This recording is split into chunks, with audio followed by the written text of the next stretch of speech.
虚怀公。很好，苏沐雨，你很好，你的剑气更是好。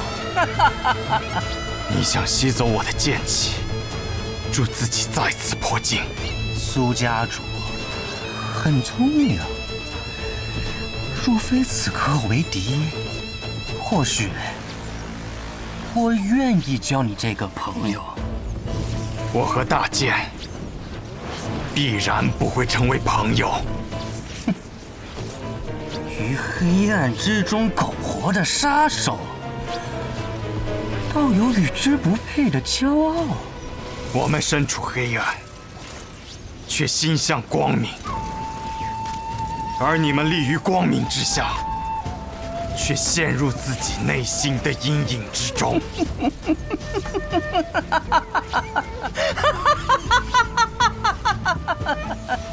这不过是苏家主你的一厢情愿罢了。你的大家长已经将你抛弃了，此刻的他正在皇宫之外劫杀琅琊王。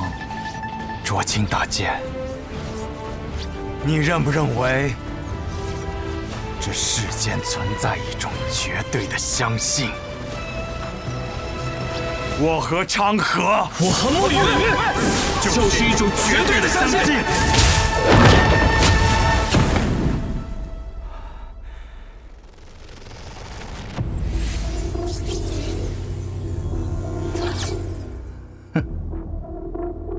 大家长，是我，暗河的大家长，你卓青的送葬师。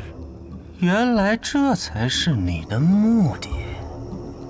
大家长，你藏了这么久，只为方才那一掌伤我？是啊，你卓青乃是天启城第一高手，曾经更是拥有比几大剑仙更强的半部神幽境。若不找机会让你受伤，我们怎会是你的对手？你是如何躲过真言蛇的考验的？哼，那日我与你说的并没有错。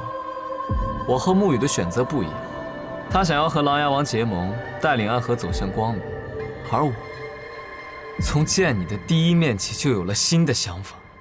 如果我没有猜错，你的虚怀宫、叶鼎之的虚念宫，还有我们暗河的研魔掌，根本就是出自同一本秘籍。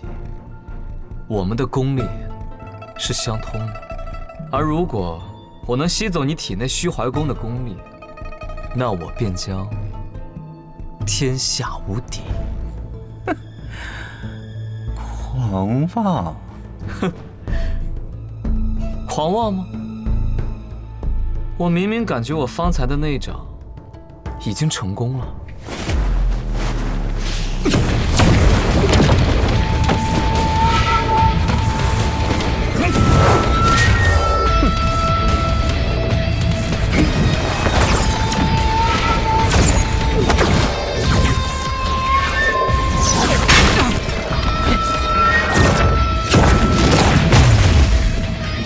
这便是研魔掌第9重。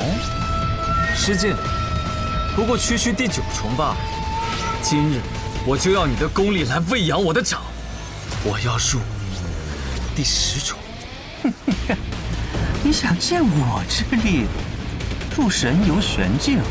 可惜你的第9重研魔掌是违禁。是，的确是违禁，但那又如何？我苏昌河这个人就是虚伪、贪婪、邪恶，只要能赢，便从来都不惜代价。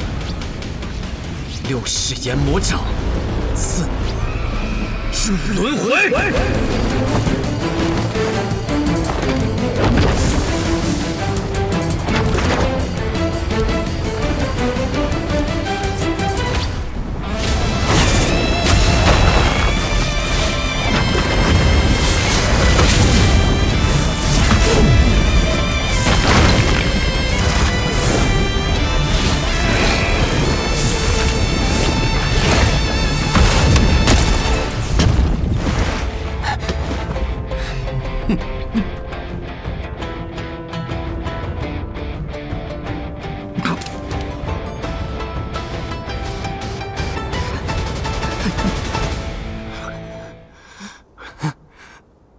你这掌中还有毒？是黄泉当铺中那条绵蛇王的毒，我特地为你取来的。卓青，从我见到你的第一天开始，我就已经开始计划这一刻了。我忍了这么久，配合你们演了这么久的戏，我就是为了在这里杀了你。为了杀我？当然，距离我们第一次相逢已经过去20多年了。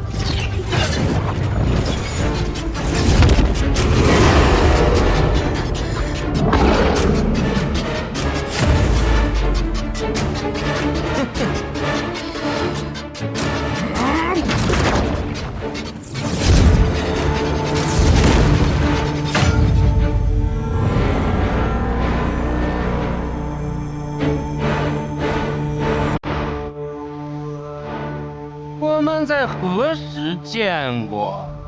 苗疆，你是？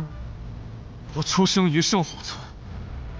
当年你奉旨前往苗疆，是为了得到我们那里的圣物火龙生。我们不愿意给，你便屠了我们整个村子。那日在万卷楼中，我不愿意看到我的命运，是因为我一直都知道我的敌人是谁。死吧！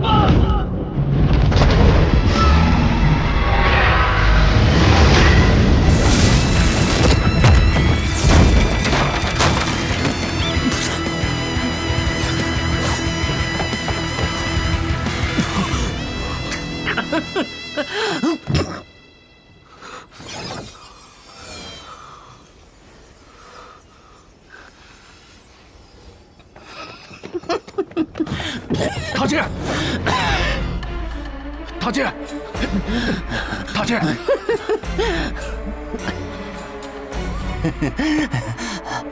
杀了他们。好。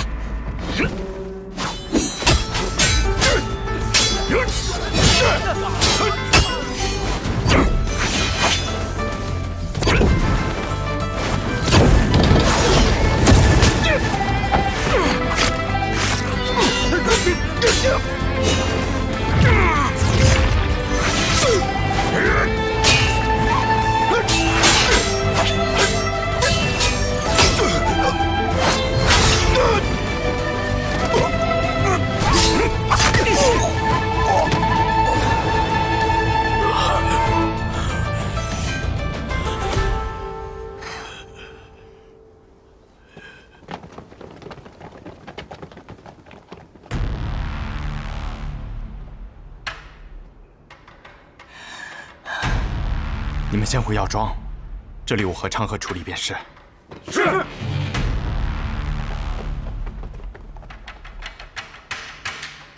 结束了，苏沐雨。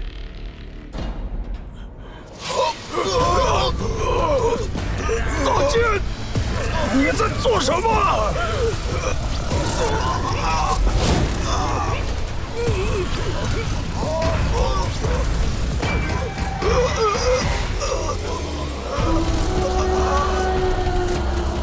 你们虽然武功不济，但毕竟每个人都深藏几十年的内力，反正免不了一死，便将身上的内力都给我，让我重回那半步山崖。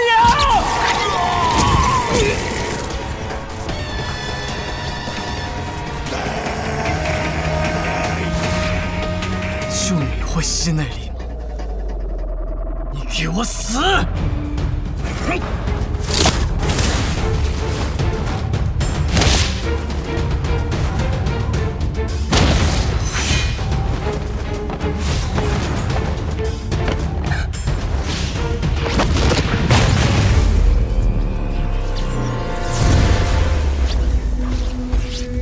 我修习虚怀功的时间久矣。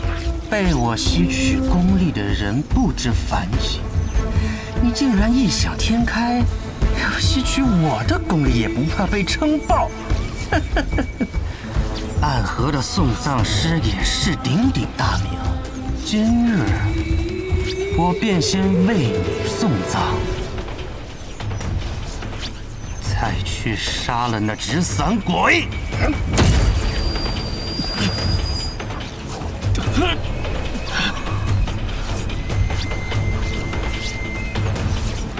苏墨雨，你先走，我拦住他。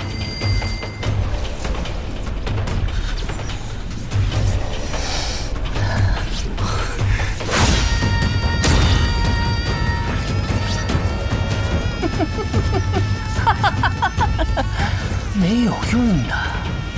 虚怀宫和阎魔掌同出一源，一旦开始吸取功力，就无法停下了。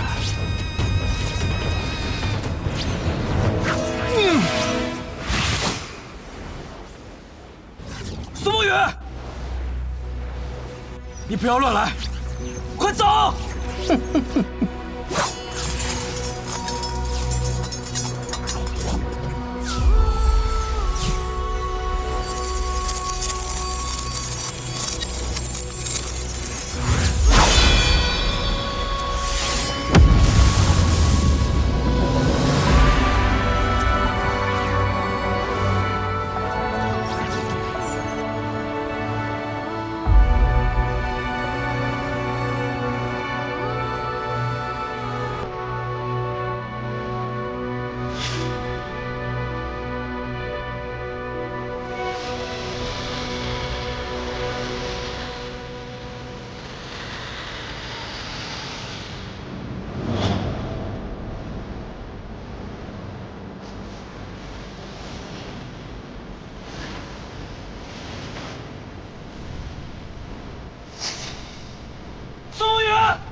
魔剑，为何这世间的光亮容不下我们暗河的存在？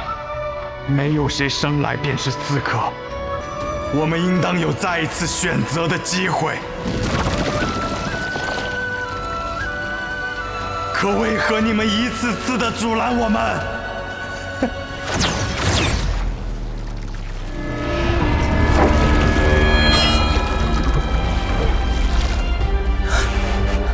苏沐雨，用这门剑法，你会死的！成河，若今日我的血能让暗河的水变得清澈而不再暗淡，那我便死吧。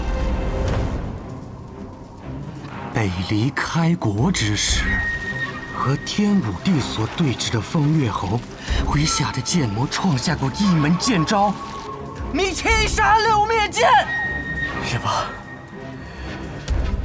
杀敌、杀友、杀神、杀鬼、杀劫、杀无所不在、杀无处遁形，此为七杀。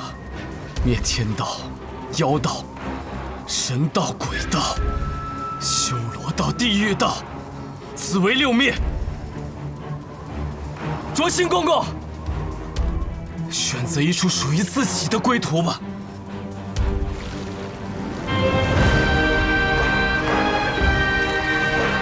你的最强一剑，以己为名的沐雨，让我看看入魔之后的血是怎样的吧。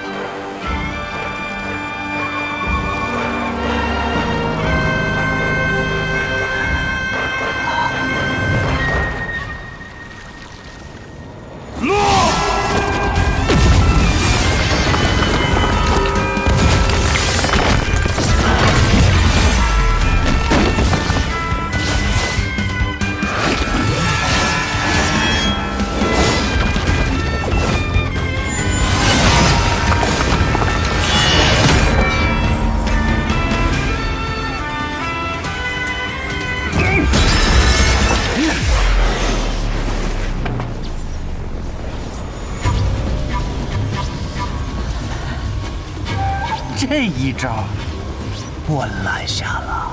这老太监怎么这么强？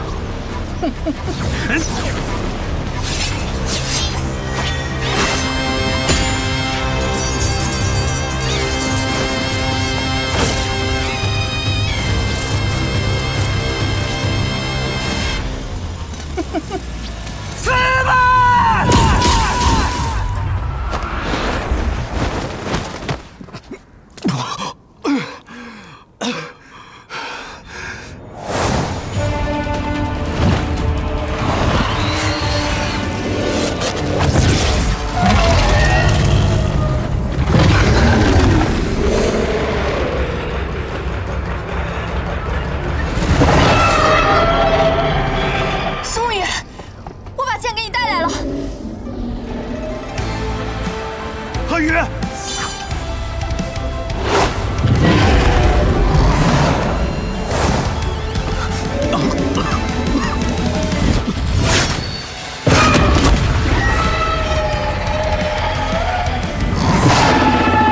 出生在无剑城，自幼便与剑相伴。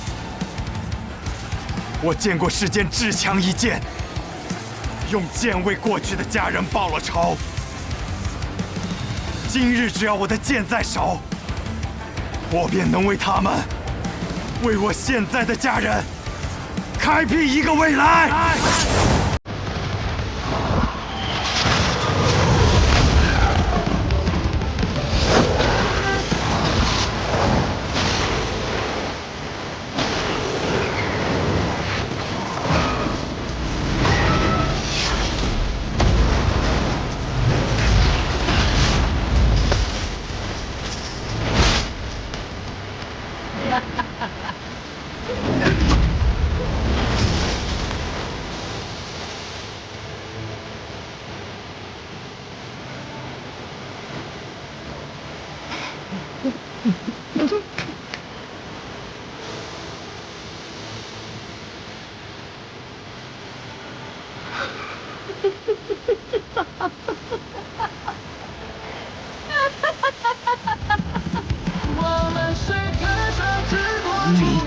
你即将入网，即便杀过我，也逃不过一死。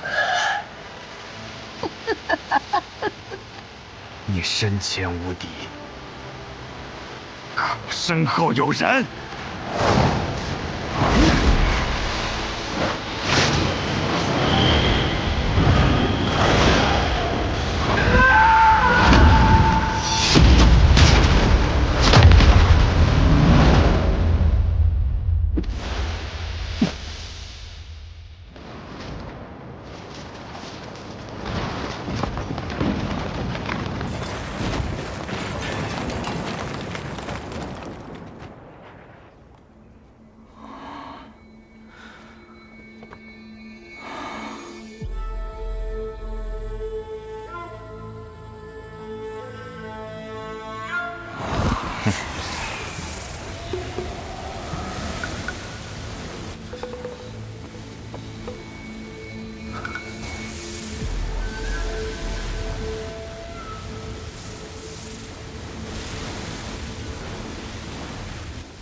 方才那一剑之后，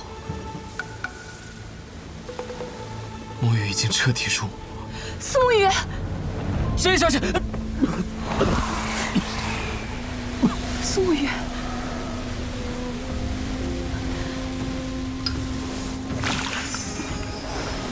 这是碧心水，可解走火入魔之症。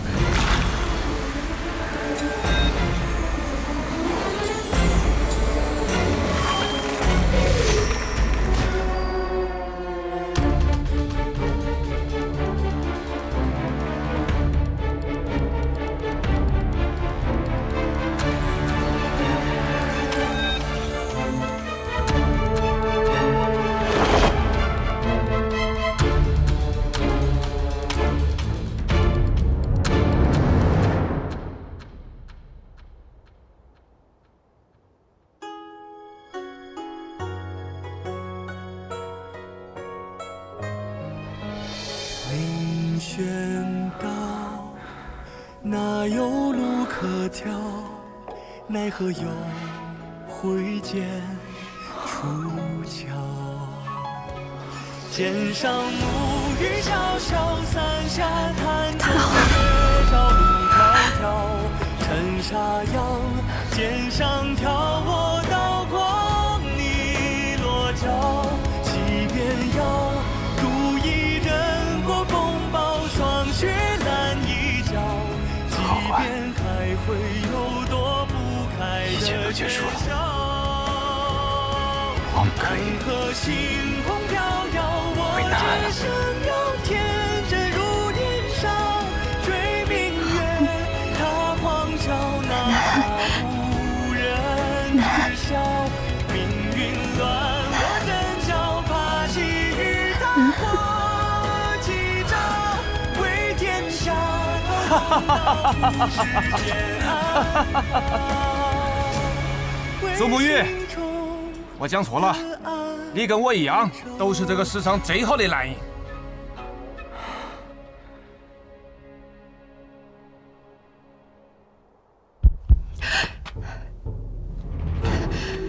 神医，你怎么了？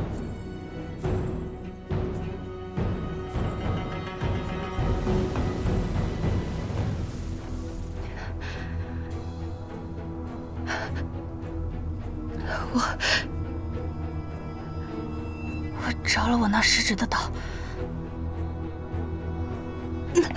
到底怎么回事啊？我本就重伤未愈，又耗费了大量的精血炼制解药，本应该被小百草彻底清除的体内的药人之毒。如今复发，应当是叶阳故意设计的。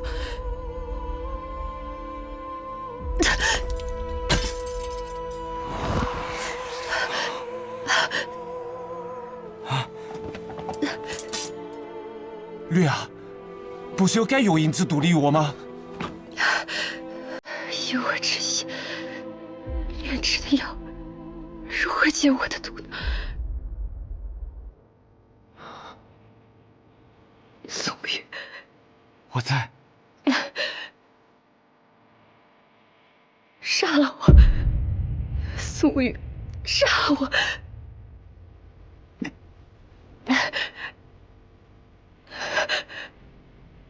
我不想变成药人，会很丑的。你不会死的，会有办法的。宋玉，来不及了，这次什么办法都来不及。宋玉，真的来不及了。对不起，我们回不去呢。苏沐玉，树上我们一起用内力把他的毒逼出来。没用的，内力逼不出这毒。绿儿，有爹在，不会有事的。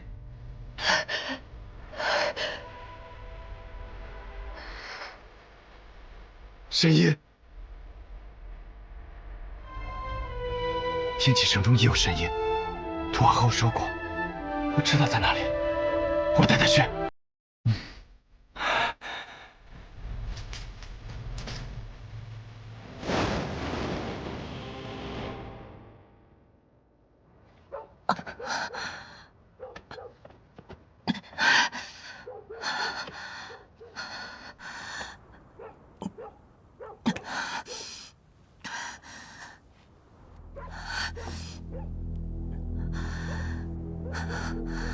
没想到那唐连月居然有如此势力，逼得我失去了护身药神，诈死逃脱。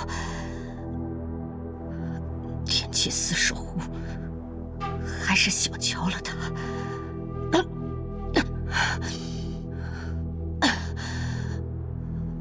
不过这些都不重要了，炼制出了这么多解药，小师叔也应当遭到反噬了。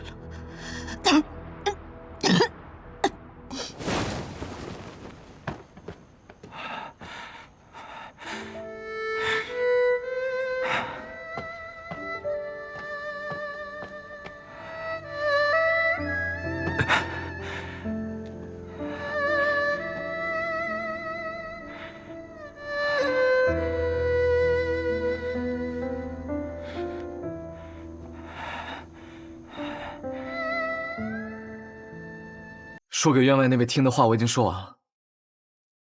苏沐雨，我们该执行自己的计划了吧？成河，我无法背叛大家长。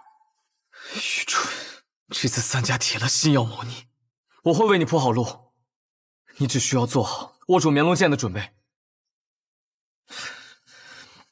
你怎么这么多年了还没有明白这个道理啊？你永远都是这么天真。大家长与我二人皆有恩情。恩情？他们培养我们是为了替他们去杀人，我们之间并不存在这可笑的东西。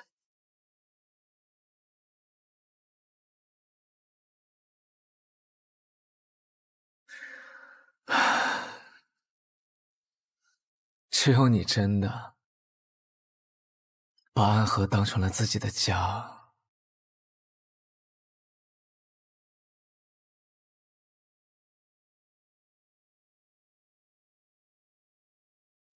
而我却始终做不到这一点。对于我而言，这里只是一个交换利益的地方罢了。他给我们庇护，我们为他杀人。所谓的家人，不过是虚伪的说辞。苏沐雨，哲叔就在外面，若我们一起动手，你还能活下去吗？若哲叔与你联手，我自然不是对手。但凡事总要一试。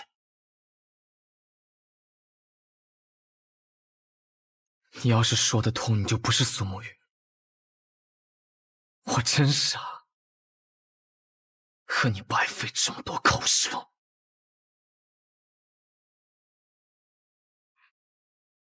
慕白，在里面偷听的可还痛快？你是怎么发现我的？因为那个让你来此候着的消息，就是我给你的。哼，咱们都是同族，就该互通有无。谁跟你是同族？苏长河，你给我等着！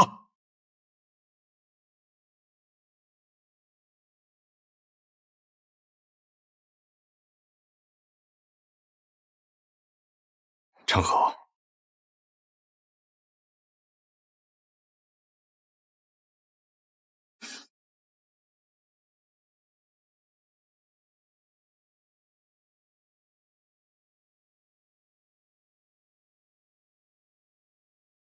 开弓没有回头箭，大家长这次一定会死，我也一定要拿到面龙剑。所以，好好想一想我们当年的约定吧。苏沐雨，你去做安和的魁，以后成为大家长，统帅三家，而我留在苏家，继承苏家家主之位。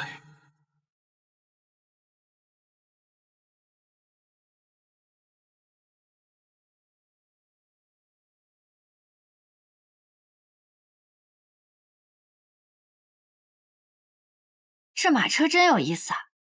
如此之大，却能行驶平稳；如此之重，却能日行百里。这是搬家搬三爷捣鼓出来的玩意儿，能不有意思吗？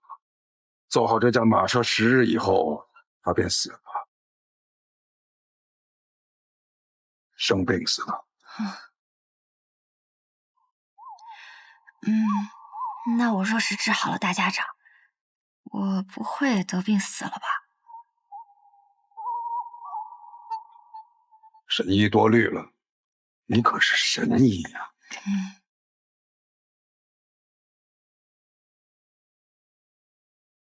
暗河之乱已经开始，不出10日，我们便会得到一个结果，让暗河的水蔓延整个江湖，涌入天启。成河，或许这一次，你我要对彼此真正的拔剑了。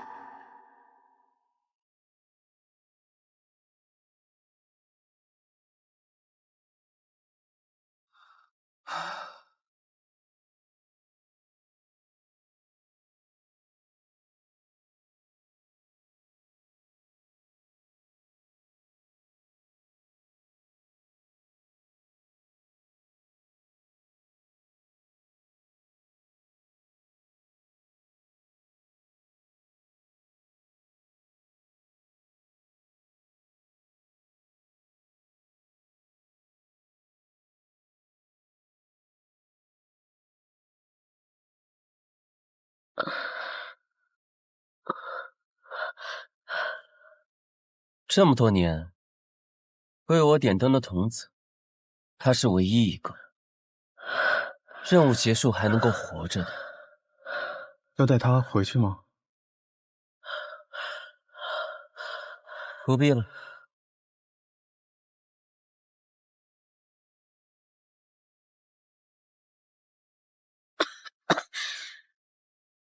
多亏死了，17号欠你一只手，还你一条命，算你赚了。多少暗涌的情绪，不舍的衬托。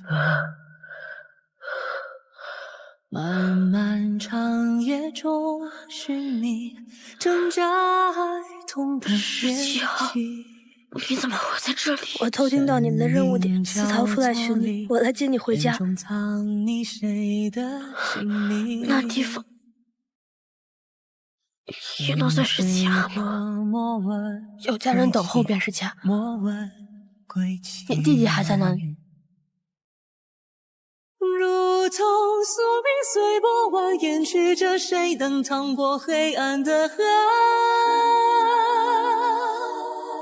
哪里会有彼岸穷尽一生唯一点光，倾尽颜色？辗转悲欢离合，恋恋不舍，思念在夜里醒着。心不由我，情字总无法逃脱。怎么总把自己搞得这么狼狈？反正每次你都会及时出现，我狼狈点儿也没什么问题。鬼哭院的试炼马上要开始了，各家主唤我们回去。这一天终于还是来了。哪里会有彼岸穷尽一生唯一点光，倾尽颜色？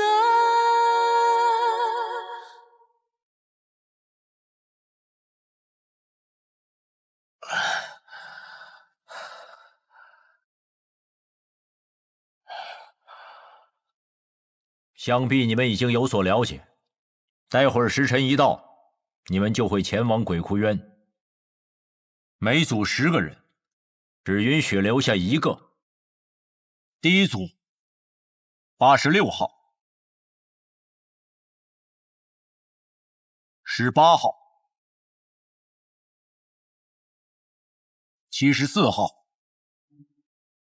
42号、34号、26号、17号。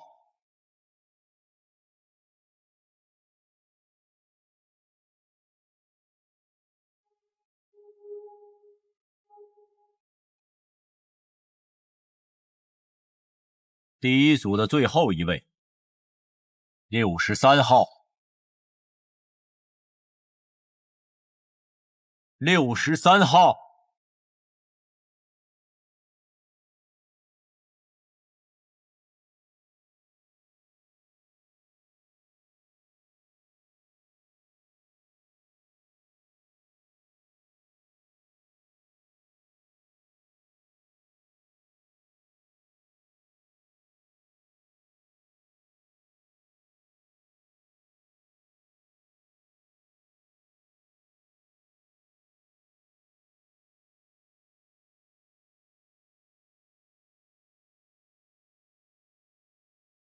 谁惹了木秋兄啊？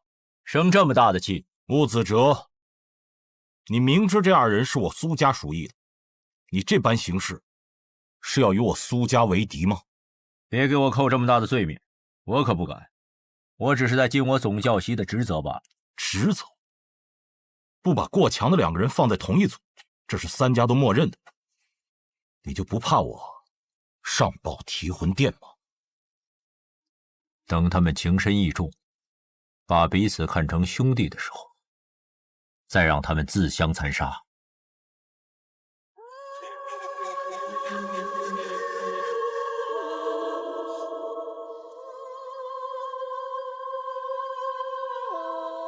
活走在一起，不要走散了。看起来也没有办法与你走散了。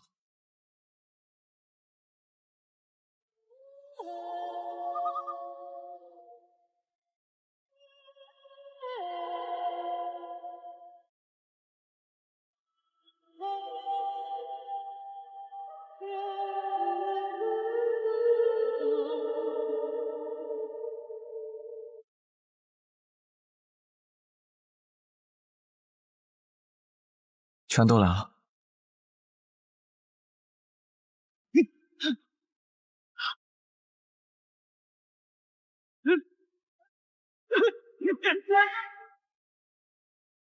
谁都知道你们剑术高超，与其1对1跟你们单打独斗，还不如合力把你们都杀了。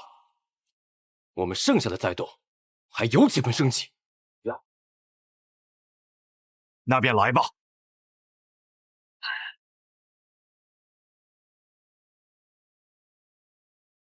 八节制，刀剑合十，攻守戒备，决一切生机。要生死战，唯有一途，一二入局。我为尔。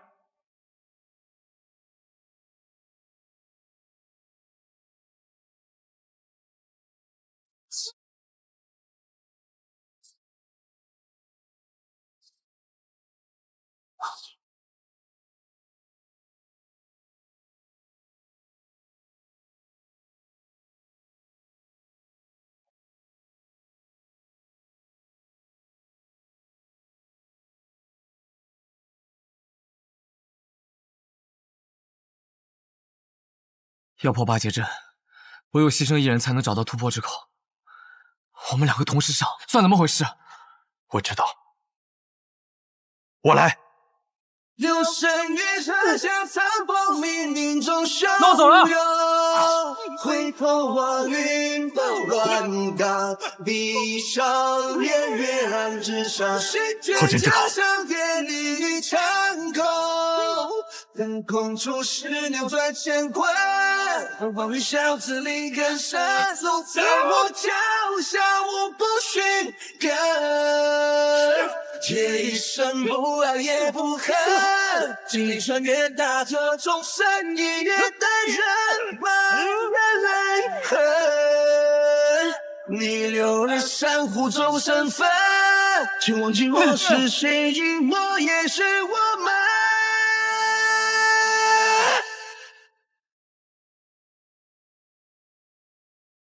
三五一生，世界将无知群像，向这里主滔滔，而雷不活动，风起此帆，风云比天真高，江州北风光临千万顷，一流水洒背负来让心了几万里。刀光剑影出鞘，一波好人仰天长啸，手如履薄冰，谁弹起恨你，传至光明无悔，脚下不生绿。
只剩我们2个人了，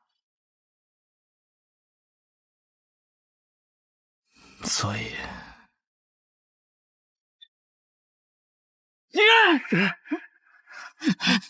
你疯了吗？你这疯子，停下来！我跟你说过，你的恩情，我迟早会还的。我不需要你还。你此前替我做点灯童子的时候，已是还了。暗河的规矩，10个人只有1个人能走出鬼窟园，成为3家之人。你若不成我的情，我们2个人都得死。一定会有办法的。我去和他们说，他们享有最顶尖的资格，而我们俩是他们这些年里遇到最好的种子，他们不会愿意就这么失去我们的。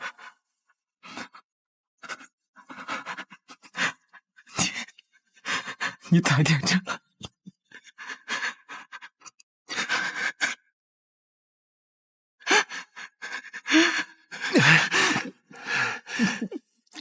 你把手放开！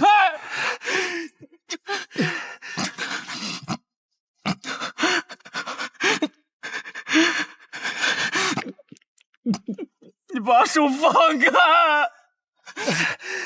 只要足够强，便有资格天真。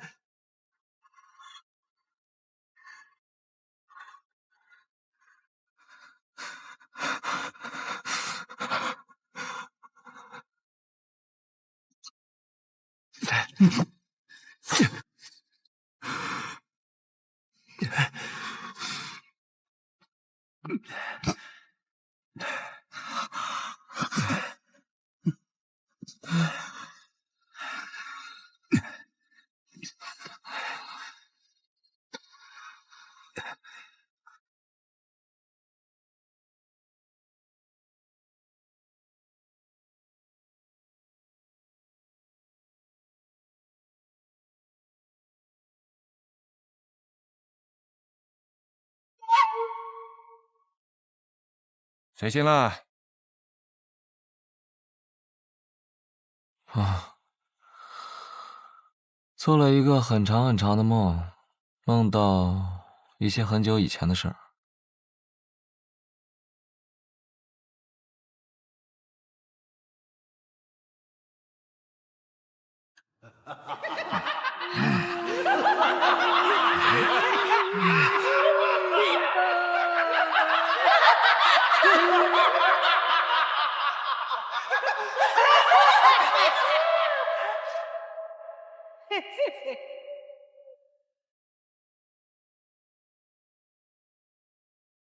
邪魔外道，勿近吾身。我们是邪魔外道，难道你们要就是邪魔障？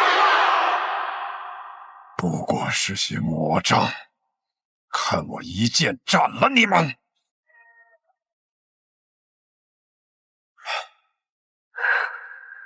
我的命啊！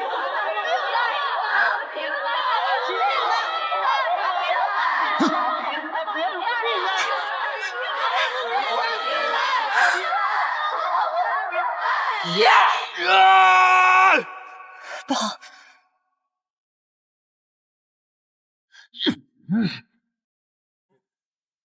大家长，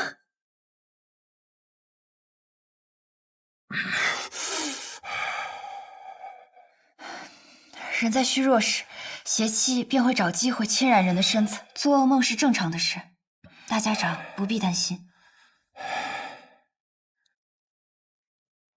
大家长可还安好？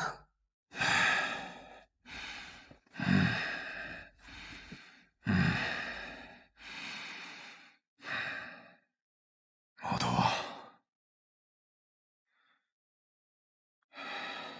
是。神医啊，你此生救过多少人？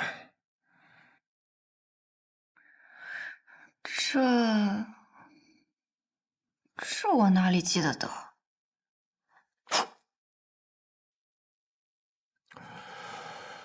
加上唐二老爷，我此生杀过832人，很多人我甚至不记得他们是谁，但心底里总会有一个声音告诉我，那是我杀过的人。其实我不怕这样的梦，当他们出现的时候，我会拿起手边的剑，将他们斩杀得一干二净。我既然杀得了他们一次，哼，那么自然我能杀得了他们第二次、第三次。无论是梦境还是现实，都不会有任何区别。但这一次，当我拔剑的时候，发现手里的剑已经断了，需要让沐雨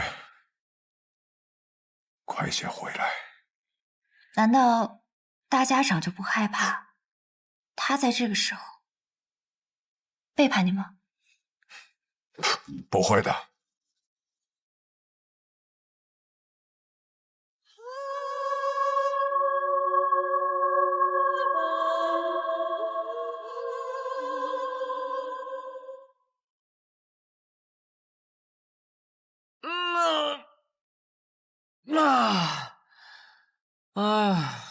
哎呀，坐了许久的马车，累了。小上河，你这个样子能追到鹰，你到底是什么安排啊？追得上。大家长此行北上，无非就是想拖延时间，按照他的手段。老爷子有没有事儿我不确定，但是我们这一批跑腿的，定是要被他清算。所以在我这儿，大家长必须死。然后呢？我对于苏沐雨的安排应当已经到了，让他见见几个故人，拖延一下他追上大家长的时间。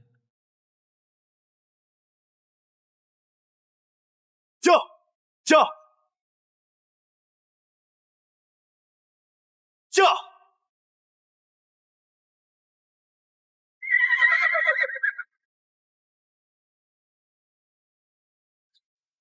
昌黎，宇哥，好久不见了。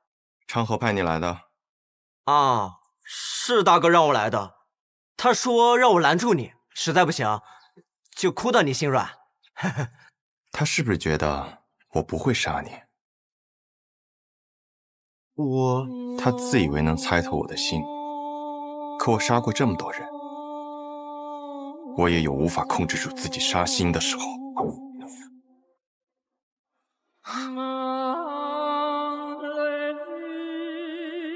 若我想杀你，你早就死了。驾！宇哥。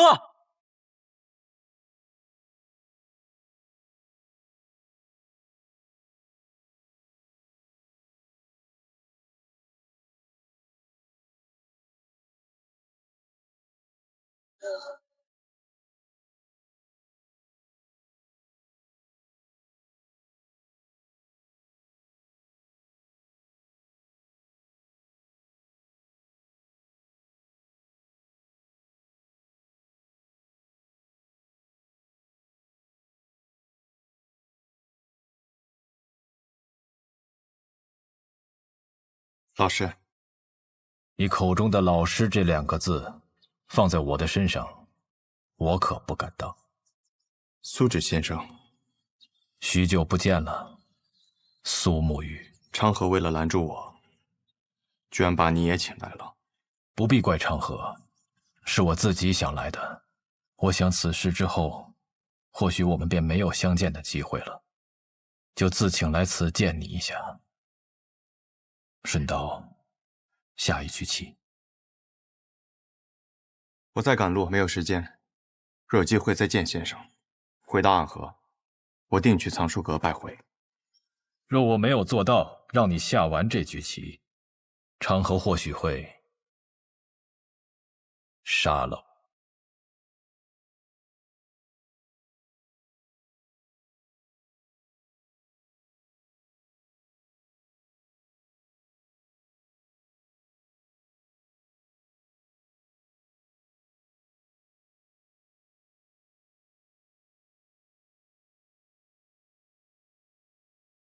先生来此，是想劝我和昌河联手。你们是暗河这100年来最不可思议的搭档，一起联手破过许多危局。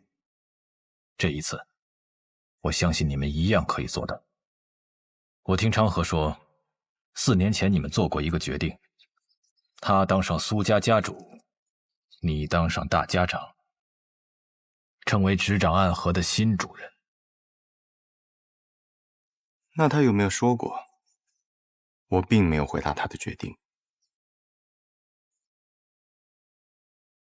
大家长他值得你这样做吗？这个问题的答案重要吗？墨雨，当你用一个问题来回答另一个问题的时候，就代表你的内心并不坚固。可这问题没有答案，只有选择。我在苏家待了将近10年，昌河与我更是从同一座炼炉当中走出来的师兄弟。准确的说，我们都是家人。昌河那样的人，可不会把老爷子他们当作家人，他只是把你当作家人。可如今我是亏。我的父亲曾教过我，承诺是比生命更重要的东西。先生您也说过，没了承诺，收了钱的刺客便会因为更多的钱而转头去杀自己的主顾，那么到最后秩序变乱了，刺客便没有存在的理由，暗河也没有存在的必要。你很聪明，但有时候太过于执拗了。已经沦为杀人的棋子，若心中还不存在点执拗，那么活着也像是死了。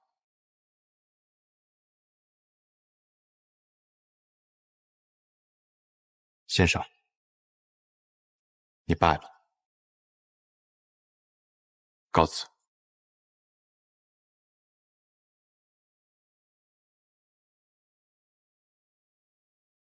宇哥，你赢不了的。3家家主对大家长这个位置觊觎很久，这个机会他们不可能放过。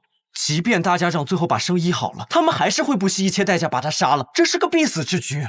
即使死局，那么昌河他到底想做什么？他想改变暗河，跨过暗河，便能到达彼岸。彼岸之处不再是长夜，而应有光明。和我们联手吧。大哥的意思是让大家长在一个合适的时机死掉，死之前他把绵龙剑传给你，你执掌暗河，而他则去扫清苏家的障碍，成为苏家家主。到时候其他2家再有不满，你们便联起手荡平暗河。宇哥，抱歉，我有我的选择。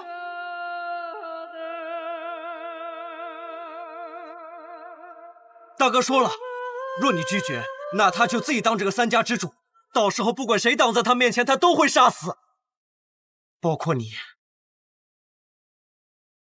他这一生最好的朋友。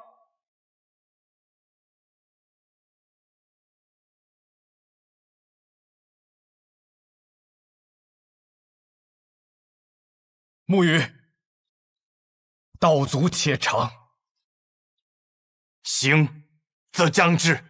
驾！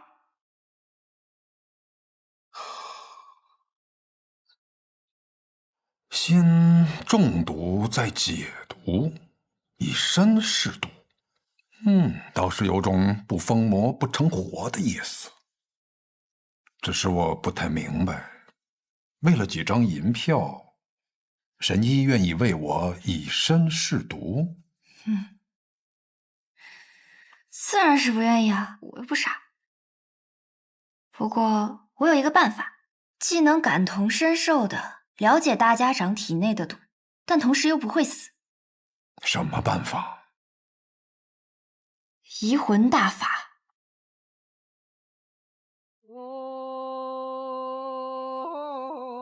药王谷的秘术移魂大法，若是一旦对某人施用此法，就能和他无感共识，他的过往和此刻的想法都无法逃脱施用者的眼睛。若是遇到意志薄弱者，甚至能彻底占据他的意识。我初听到此门功法，还曾感慨，这哪里是医术，分明是邪术。确实，医者行医，治的是人身体里的毛病，而移魂大法却能治人心病。不过我这次对大家长施用移魂大法，为的是彻底去除你体内的毒。至于大家长你心里想的那些嘛，我可以试着不去看。若是一旦施用移魂大法，那我的性命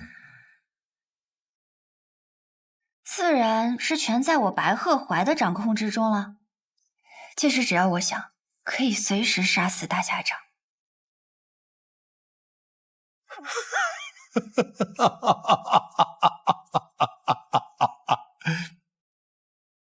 我想试试。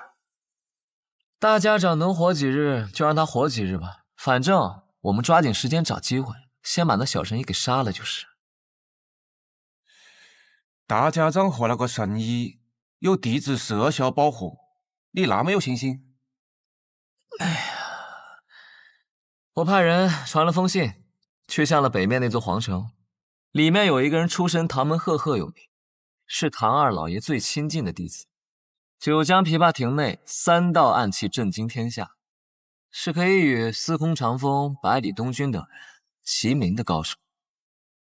唐灵月，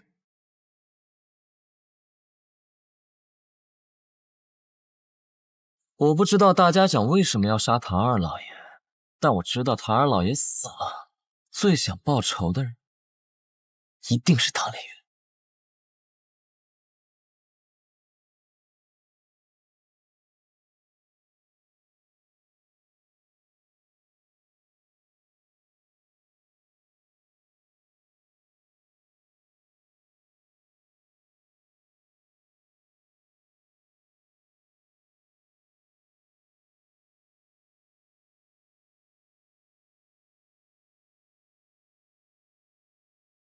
护送大家长离开，快！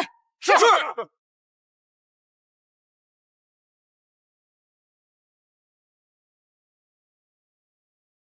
难得有片刻喘息，又要赶路逃命了。等你治好我，便无人敢来了。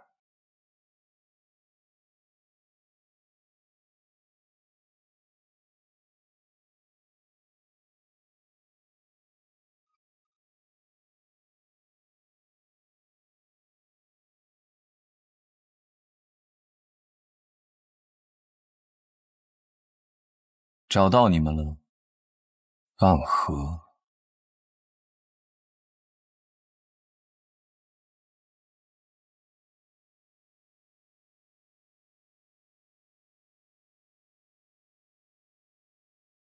龙须珍，你是唐门的人？唐门，唐连月。唐连月，原来是天启城4守护之一的玄武使啊！我要找的人不是你，你们大家长在哪？我要见他。纵然你是玄武使，但这里一不是天启城，二我们暗河也不听朝廷的指令，大家长岂是你说见就能见的？我并不是以天启城玄武使的身份来的，是以唐门弟子的身份而来。你们暗河的大家长杀了我们唐门的二老爷，这笔账我来负责清算。这个消息玄武使是怎么知道的？如果是子虚乌有的事儿，那该如何呢？想必你们大家长早就走了，留你在此处断后，与我说这么多，不过是想拖延时间罢了。想走？